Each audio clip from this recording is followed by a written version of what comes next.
Oke, jadi untuk aturan kelas ini yang akan sepakati bersama itu bahwa satu, keterlambatannya nanti adalah maksimal 1 kali 24 jam. Seperti itu. Ini mic-nya siapa yang ribut?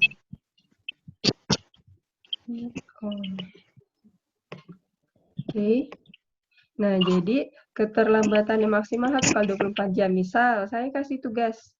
Oh, tugasnya harus dikumpul hari ini misalnya. Nah, kalian misalnya tidak bisa mungkin karena mati lampu, jaringannya ngadat, atau sebagainya. Nah, kalian ada kompensasinya selama 1 kali 24 jam. Jadi, berarti batas akhirnya sampai besok di jam yang sama. Itu maksudnya.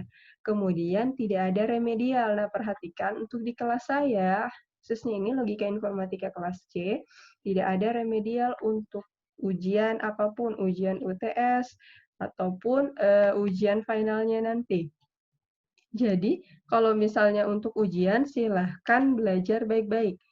Misal, UTS-nya, oh saya UTS-nya rendah, remedialnya kapan? Nanti pada saat UAS. Oh, UAS saya rendah, kapan remedialnya? Nanti tahun depan, berarti artinya mengulang. Nah, jadi di kelas saya tidak ada remedial, hanya ada 1 kali percobaan. Yang boleh ujian susulan itu misal pada hari esok saya janji mau ujian, ternyata kalian tidak bisa, mungkin sakit, atau ada halangan lainnya, nah itu boleh minta ujian susulan. Yang saya tidak terima adalah kita sudah ujian, terus nilainya misalnya 50, terus mau ujian ulang lagi supaya bisa dapat 100. Nah, itu tidak ada di kelas saya. Jadi silakan belajar baik-baik saat menjelang nanti ujiannya. Jadi berapapun nilai yang kalian peroleh sudah seperti itu nanti yang saya input di Syakat. Nah, kemudian ada lagi aturannya bahwa ini aturan dari kampus itu harus hadir 80% untuk bisa ikut UAS. Jadi misal sebenarnya normalnya itu kita kuliah 16 kali untuk 1 semester. Cuman ini karena terlambat, seharusnya sekarang itu sudah minggu-minggu UTS, tapi karena maba itu baru masuk pekan lalu, jadi minggu ini baru minggu kedua. Mungkin nanti dimampatkan tidak sampai 16 kali, misalnya saja 10 kali pertemuan totalnya. Nah, kalian harus hadir sebanyak 8 kali. Jadi hanya boleh punya alpanya 2 kali saja supaya bisa ikut UAS.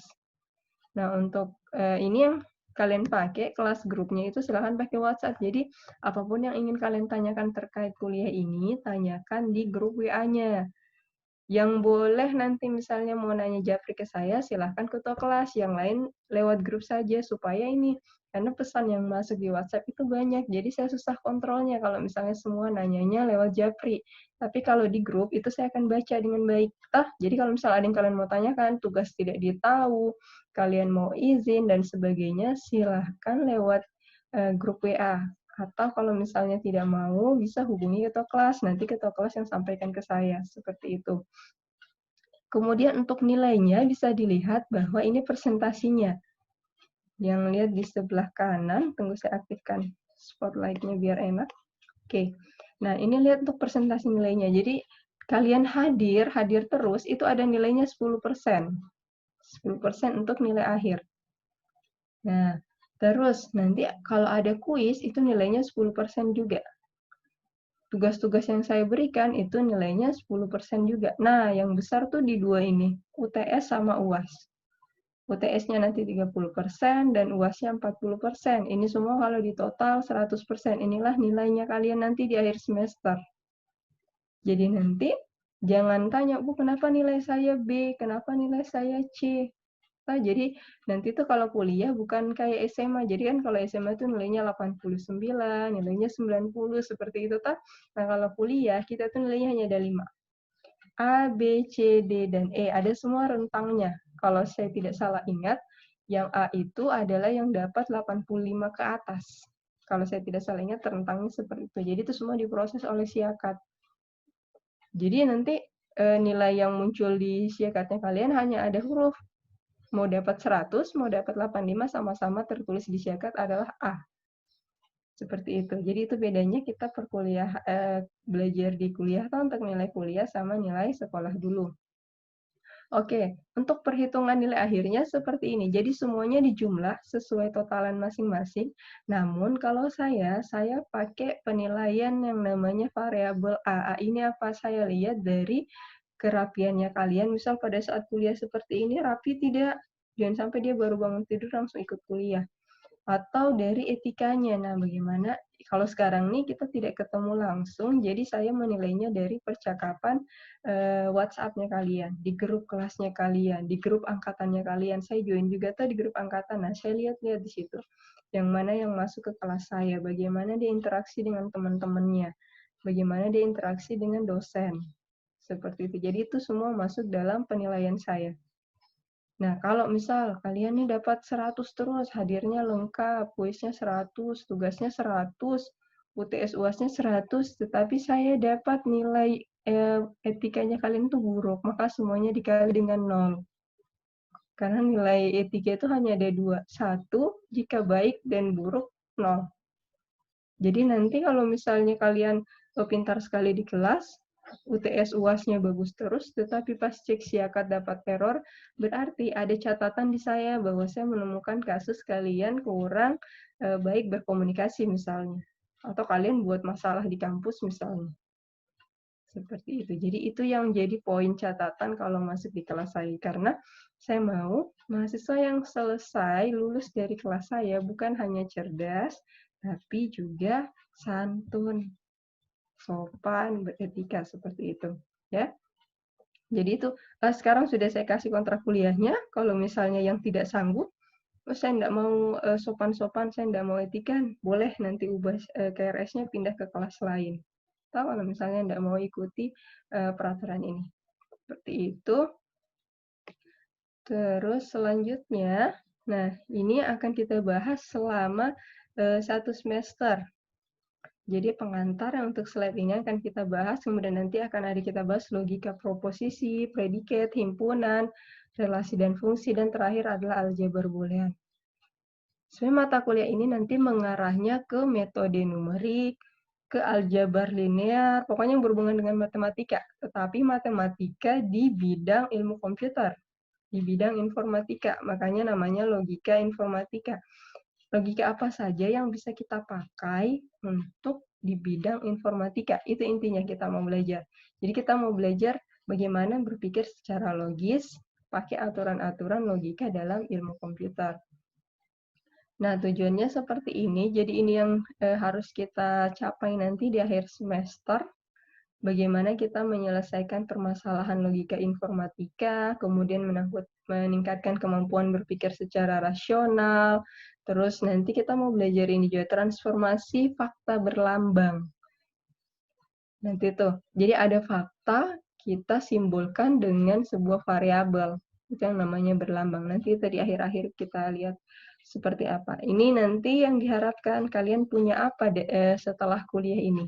Jadi harus punya penguasaan logika berpikir, terus konsep-konsep dasar logika. Nah, tujuannya ke sini coba lihat. Mengembangkan algoritma pemrograman.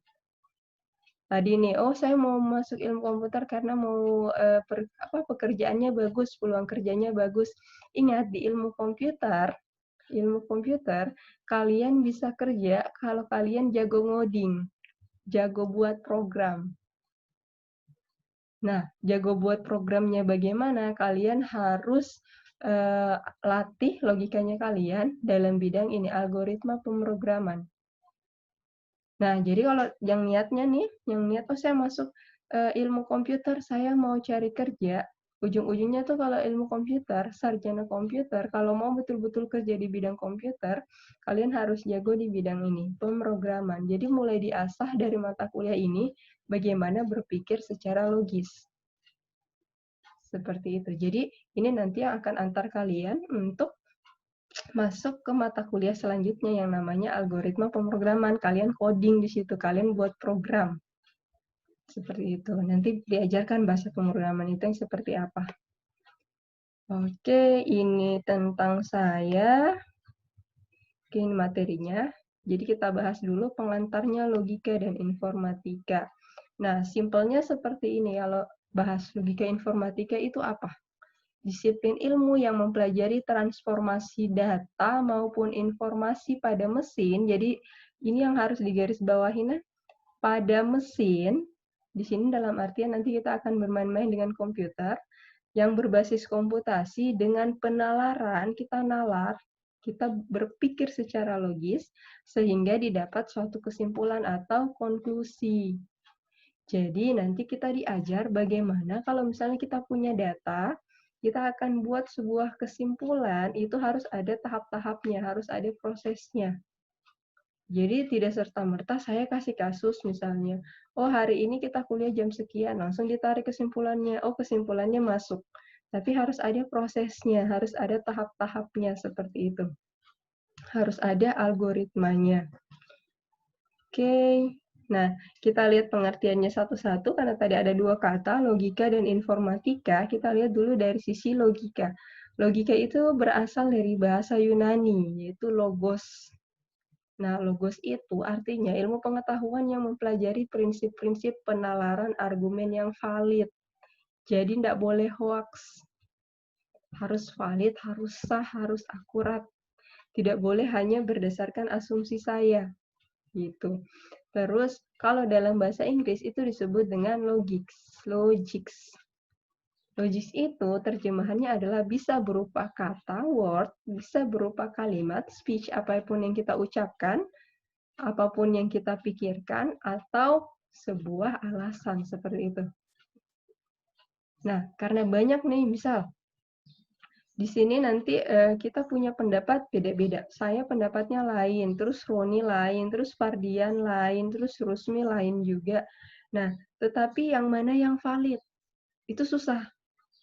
Karena pasti nanti akan banyak, tidak pendapat Bu Jayanti yang paling benar, temannya lain lagi bilang, tidak, pendapatnya Roni yang benar. Nah, kita butuh yang namanya logika informatika untuk menyamakan persepsi bahwa logika ini yang benar. Kita punya ukuran, kita punya standar untuk menyatakan bahwa argumen yang ini valid. Nah, seperti itu. Terus, selanjutnya, jadi ini kalau secara istilahnya apa itu logika? Nah, kalian pokoknya kalau kita berbicara dengan logika itu pasti erat kaitannya dengan yang namanya menarik konklusi atau menarik kesimpulan. Biasanya kan kalian bilang, ah ini tidak logis, berarti ini tidak masuk akal misalnya, seperti itu. Ini sudah dibaca, kayaknya itu gampang. Terus ini sama juga, nanti akan kita bahas. Kalau kalian sudah pernah lihat ini gambar yang di sebelah kanan ini adalah namanya gerbang logika. Nah, yang seperti ini nanti yang akan untuk pendalamannya. Kalau kalian masih ingat, biasanya di SMA itu diajar logikanya, misalnya logika N, N atau dan, atau plus, itu simbolnya. Misalnya kalau benar dan benar, maka benar, seperti itu. Nah, logika yang seperti itu. Jadi ada aturan yang menyatakan bahwa jika pernyataan A benar, digabung dengan pernyataan B benar, maka hasilnya pasti benar. Yang seperti itu akan kita pelajari. Ini sejarah logika itu sendiri, jadi sebenarnya sudah sangat lama, sejak sebelum Masehi. Kalau yang tercatat dalam sejarah itu adalah dimulai dari Thales, itu filsuf Yunani. Udah dibaca toh, ada di slide. Terus dilanjutkan juga sama Aristoteles dan seterusnya, dan sampailah ke kita. Ini sejarah-sejarah yang sudah mulai masuk ke bidang pengetahuan. Nah, sudah masuk diagram Venn ataupun tabel kebenaran, ini semua masuk dalam cakupan logika, seperti itu. Terus logika itu ternyata ada banyak jenisnya. Nah, kalau kita lihat yang pertama bahwa jenis yang pertama itu namanya logika alamiah, seperti itu. Jadi logika ini yang kita peroleh sejak kita lahir. Jadi kita belum pelajari mata kuliah logika, kita belum belajar mata pelajaran logika. Kita belum sekolah, pokoknya masih baru-baru sekali lahir, masih kecil, masih anak-anak. Nah, itu kita sudah punya logika di situ. Kita sudah bisa menarik kesimpulan. Misal, anak kecil, dia lihat lubang di depan jalan sana. Jadi, pertama kali dia lewat, itu kan misalnya dia jatuh ke lubang tersebut, toh jatuh. Nah, terus dia kembali lagi ke tempat asal. Terus dia lihat lubang lagi. Apakah dia akan masuk ke lubang itu terus jatuh? Tidak, dia sudah mulai menarik kesimpulan di situ. Dia sudah berpikir, oh kalau saya jalan, saya tidak hindari itu, maka saya akan jatuh. Nah, itu yang disebut dengan logika alamiah. Itu tidak perlu dipelajari. Kita pasti punya sendiri sejak lahir. Terus selanjutnya, nah ini yang akan diasah di kuliah, di bangku sekolah dulu, yang namanya adalah logika ilmiah. Jadi nanti harus sudah ada aturan-aturan. Jadi kita akan diajar untuk berpikir secara logis. Tapi logisnya itu bukan lagi subjektif, harus objektif.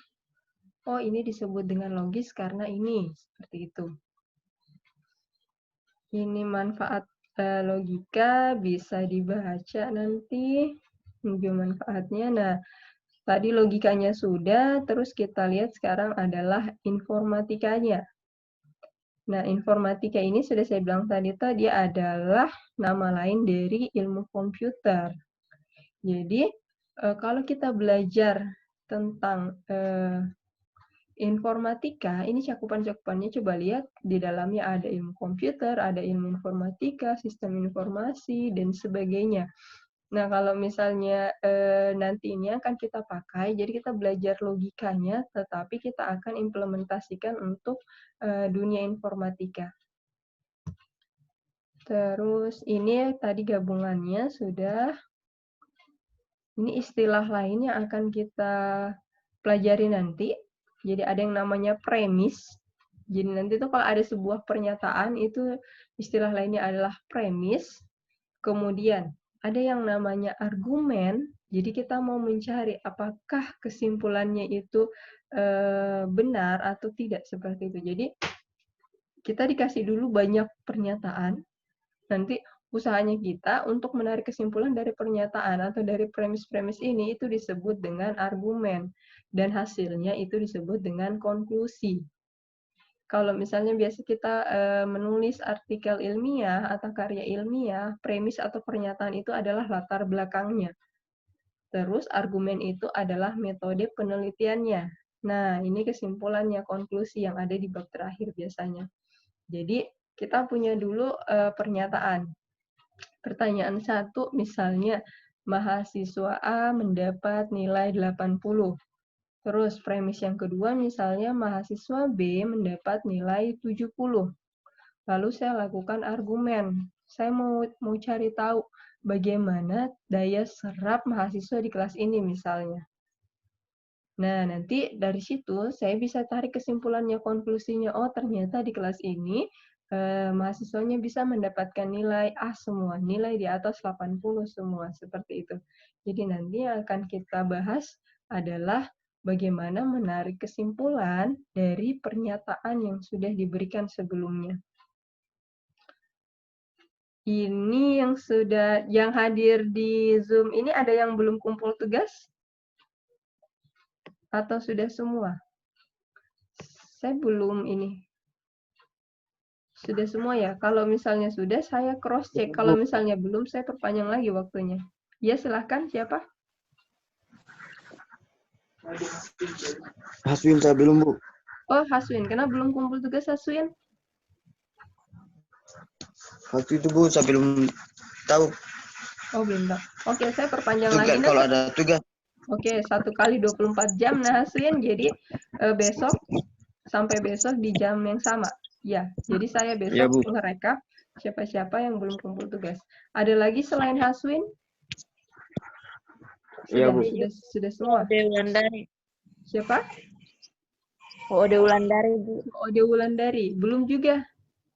Iya, Bu. Karena Sebentar, Bu, usahakan. Oke, jadi saya kasih waktu lagi 1 kali 24 jam. Nah, jadi silahkan dikerjakan. Nanti besok berarti saya rekap. Jadi Ya, Bu. setelah besok yang tidak kumpul tugas berarti sudah saya anggap dia tidak mengerjakan tugas. Seperti itu, nah? Ya, Bu. Oke. Ini ada rapat dosen jam 9. Jadi saya cepat-cepat tadi ini materinya. Bisa diaktifkan semua kameranya, saya mau laporan ke program studi untuk dianalisis berapa orang yang bisa online kuliah dan yang tidak. Bisa aktif Ya, Bu. kameranya, nanti saya screenshot dulu. Ini yang join sekarang 21 orang.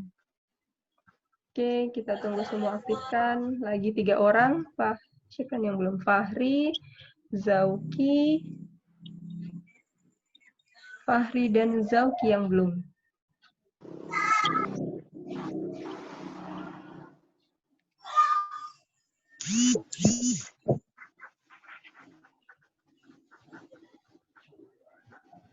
Fahri, Zauki tidak ada? Oke, saya screenshot. Nah, tahan. 1, 2.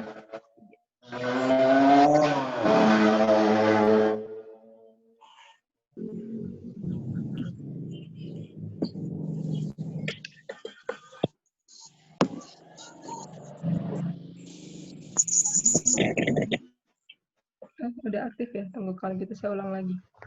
1, 2, 3.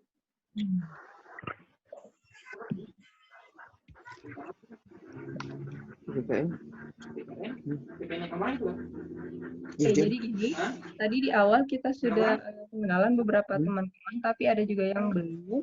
Nah, jadi saya ulangi lagi, kalau misalnya niat masuk ilmu komputer, karena tadi bidang pekerjaannya, kemudian peluang kerjanya bagus, nah tolong diasah dari semester 1, karena ini semester 1 itu yang akan menentukan bagaimana kalian di semester akhir nanti.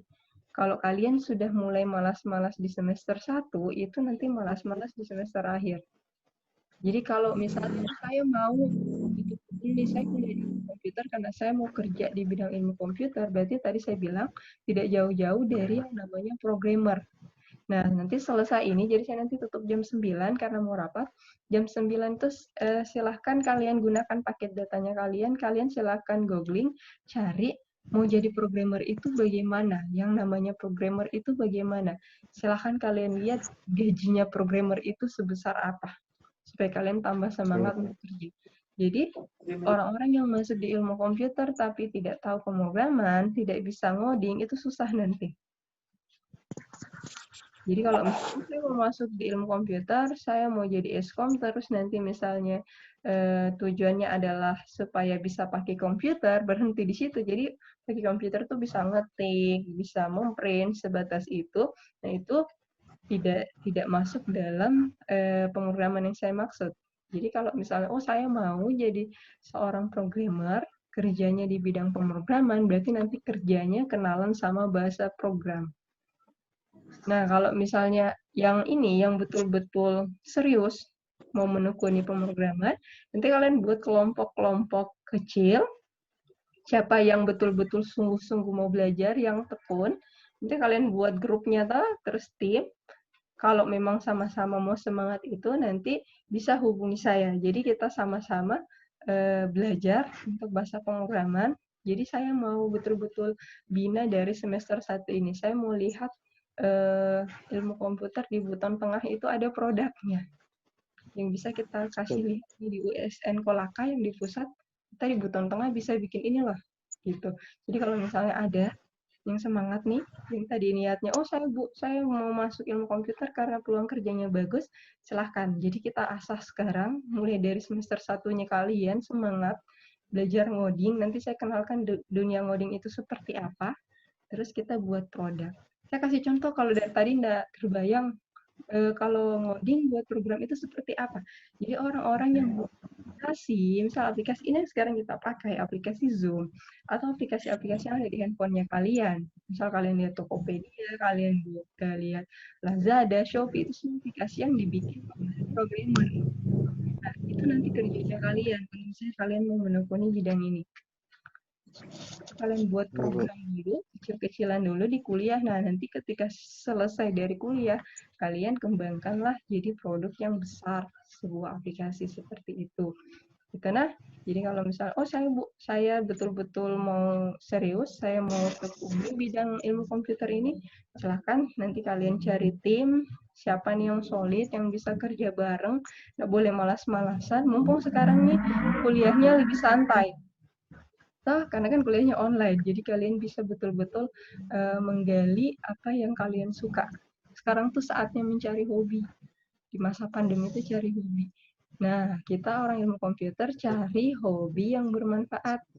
Cari hobi yang bisa menghasilkan sesuatu. Jadi jangan nanti setelah pandemi apa yang kalian dapat berat badannya nambah cuman itu. Kenapa? Karena sering rebahan. Jadi setelah pandemi kalian tunjukkan bahwa selama pandemi ini nih hobi saya, hobi yang produktif.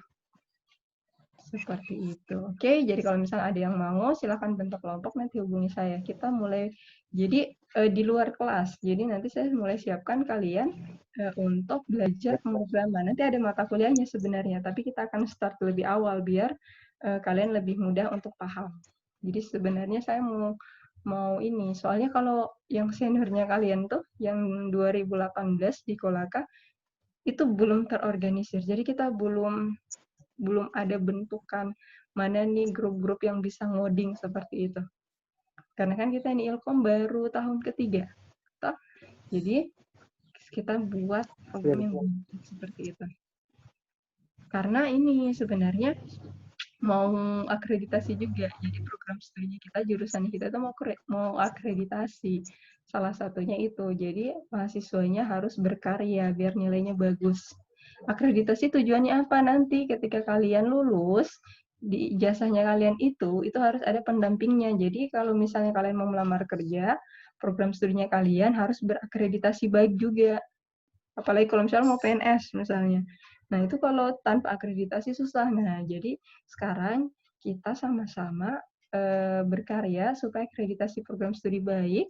Nanti ketika kalian lulus, kalian aman juga cari kerjanya. Karena tadi rata-rata saya lihat di perkenalan masuk Ilkomnya karena itu.